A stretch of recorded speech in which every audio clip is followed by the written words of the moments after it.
लोमड़ी रानो चिड़िया का बेसब्री से इंतजार कर रहे थे। तभी जंगल के पक्षियों का एक झुंड उनकी ओर आता है और उन पर हमला बोल देता है। अरे अरे ये क्या हो रहा है? अरे बचाओ बचाओ, ये पक्षी तो पागल हो गए हैं। और जल्दी से वे दोनों तो वहाँ से भाग जाते हैं। जंगल के पक्षियों ने रानो चिड़िया की बच्चियों को बचा लिया था। धन्यवाद बाबा, अगर आज आप ना होते तो शायद मैं अपनी बच्चियों को हमेशा के लिए खो देती। और फिर रानो चिड़िया अपने लिए एक नया और पक्का मजबूत घर बनाती है और उसमें अपनी बच्चियों के साथ अपनी सुरक्षित जीवन बिताती है। दोस्तों, इस कहानी से हमें ये सीख मिलती है कि हमें कभी हार नहीं मानना चाहिए। होशियारी और एकता से बड़ी मुसीबत को हराया जा सकता है।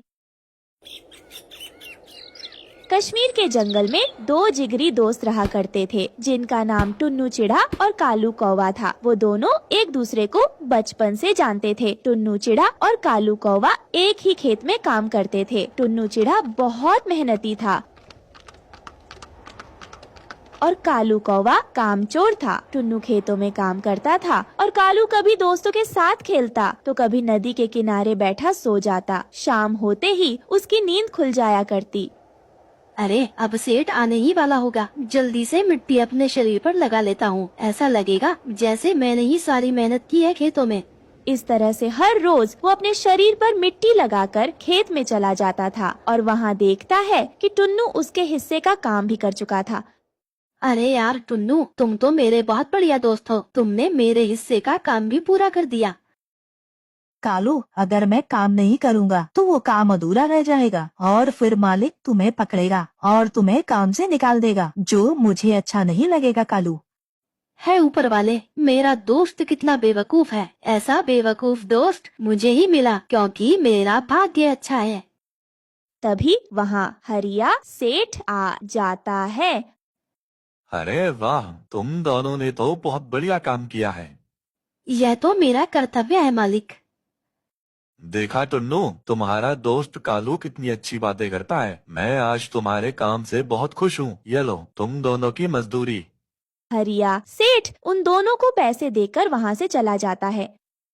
देखा टुन्नू, तुम्हें भी मेरी तरह चालाक होना होगा। काम काज किए बिना दिहाड़ी कैसे वसूली जाए, ये मुझसे सीखो। मैं अच्छा दोस्त हूँ इसलिए बता रहा हूँ तुम्हें।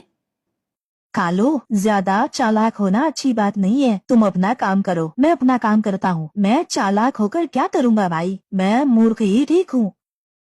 टुन्नू और कालू दोनों शादीशुदा थे। टुन्नू की पत्नी रानो चिड़िया और कालू की पत्नी गोरी कौवी थी। सब काम खत्म करने के बाद टुन्नू अपनी पत्नी रानो के साथ बैठ जाता है।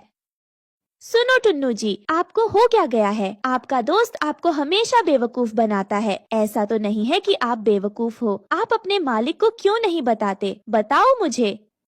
देखो रानो, तुम नहीं जानती हो मेरा बचपन कैसे बीता है। कालू के माँ बाप नहीं होते तो मैं भूखा मर जाता। आज मैं जो कुछ भी हूँ उसके माता पिता के कारण ही हूँ। मैं कालू के माता पिता के कारण ही कालू की सारी गलतियाँ माफ कर देता हूँ और उसके हर गलत काम पर पर्दा डालता हूँ ताकि उसको कोई नुकसान न पहुँचे। लेकिन टुन्नू जी, आप ही सारा दिन खेत में सारा काम करते हो। आपने तो उस कालू कौवे को तो आलसी बना दिया है। अरे रानो, समझेगा एक दिन, कालू खुद ही समझेगा, मुझे पूरा विश्वास है। इधर कालू अपनी पत्नी गोरी के साथ बैठकर टुन्नू चिढ़ा के बारे में बातें करता है। सुनो गोरी, वो टुन्नू है ना, बेकार में ही सारा दिन खेत में मेहनत करता है। मैंने कहा उसे कि मेरी तरह चालाक बनो, पर वो तो मेरी बात मानता ही नहीं। कालू जी, अगर वो आपकी बात नहीं मानता तो आप उसे बताते ही क्यों हो? वो मेरे साथ ऐसे ही बर्ताव करता है, मुझे बहुत बुरा लगता है। बचपन से ही मेरे माता पिता ने उसे मेरे भाई की तरह रखा है। अब बताओ मैं क्या करूं? टुन्नू चिढ़ा का सीधापन कालू के लिए बेवकूफी थी, लेकिन टुन्नू अपनी ईमानदारी के साथ ही जीता था। एक दिन कालू और टुन्नू जंगल के रास्ते से गुजर रहे होते हैं। तभी टुन्नू चिढ़ा की नजर एक साधु बाबा पर पड़ती है। साधु बाबा अपनी तपस्या में मग्न थे। तभी टुन्नू को वहाँ एक सांप दिखाई देता है। अरे यार कालू, वो देख सांप। तो हम क्या करें उस सांप का? कालू, हमें कैसे भी करके उस साधु बाबा को बचाना होगा, वरना वो सांप उन्हें काट लेगा। ये कहकर टुन्नू चिढ़ा अपने सिर से गमछा निकालकर उस सांप को पकड़ लेता है और उस सांप को गमछे में दबाकर बोलता है, कालू, मैं इस सांप को जल्दी से कहीं दूर छोड़ कर आता हूँ। ठीक है, मैं यही तुम्हारा इंतजार करूँगा। टुन्नू चिड़ा गमछे में सांप को लपेटकर दूर जंगल लेकर चला जाता है और इधर साधु बाबा की आंखें खुलती हैं और उनके सामने कालू खड़ा होता है। कौवे, क्या हुआ यहाँ पर? क्या चल रहा है? बताओ मुझे। तभी कालू अपने मन में सोचता है, टुन्नू यहाँ पर नहीं है। मैं साधु बाबा से बोल देता हूँ कि मैंने ही उस सांप को पकड़ा है। हाँ, ये बिल्कुल सही रहेगा।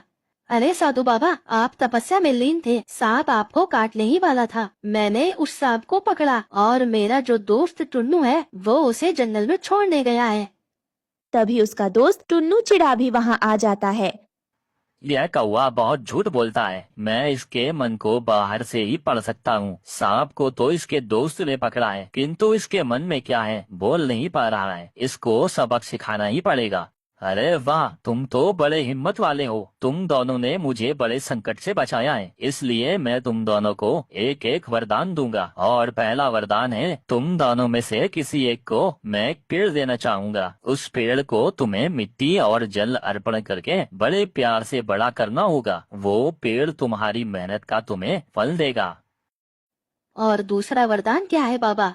और दूसरा वरदान है पैसों से बना हुआ घर, जिस घर में सिर्फ पैसा सोना चांदी होगा। बोलो, तुम्हें कौन सा वरदान चाहिए? पैसों से बना घर या पैसे देने वाला पेड़? बोलो बेटा, तुम्हें क्या चाहिए? बाबा, आप मुझे पेड़ दे दीजिए। मैं उसे पानी देकर अपने हाथों से सींचूंगा और जब वो बड़ा होगा तो मैं अपनी मेहनत के फल का आनंद लूंगा। अरे बाबा, मुझे तो पैसों से बना घर ही चाहिए। मेरा दोस्त तो हमेशा बेवकूफ ही रहेगा। बेवकूफ ने पेड़ मांगा है। अब सुनिए बाबा जी, मुझे पैसों से बना घर चाहिए। तथास्तु। साधु बाबा के कहे अनुसार कालू और टुन्नू चिड़ा अपने अपने घर जाकर खड़े हुए। टुन्नू घर जाकर देखता है कि घर के आंगन में एक सुंदर सा पौधा उगा था। फिर टुन्नू अपनी पत्नी रानो से कहता है, रानो, देखो ये कितना सुंदर पौधा है। हम दोनों मिलकर इस पौधे की देखभाल करेंगे। यह पौधा हमें बहुत सारा पैसा देगा। क्या पैसे का पौधा?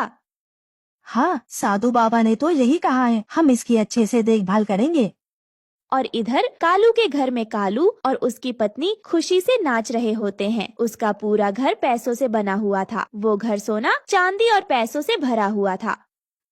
मेरा दोस्त कितना बेवकूफ है ना। उसने पैसों का पेड़ मांगा, उसमें मिट्टी डालो, पानी डालो, तब कभी जाकर न बड़ा होगा। उसके बाद में पैसा देगा और मैंने सीधा पैसों से बना घर ले लिया। सच में कालू जी, तुम्हारा दोस्त कितना बेवकूफ है। चलो आज हम बड़े से ढाबे में खाना खाएंगे, उसके बाद ढेर सारी शॉपिंग करेंगे। हाँ गौरी, आज हम ऐसी ऐसी चीजें खरीदेंगे जिसे देखकर टुन्नू चिड़ा जल बुन जाएगा। कालू अमीरी का दिखावा करना शुरू करता है और बड़े बड़े ढाबे में खाना खाने लगे और अपना जीवन अय्याश में डुबा दिया।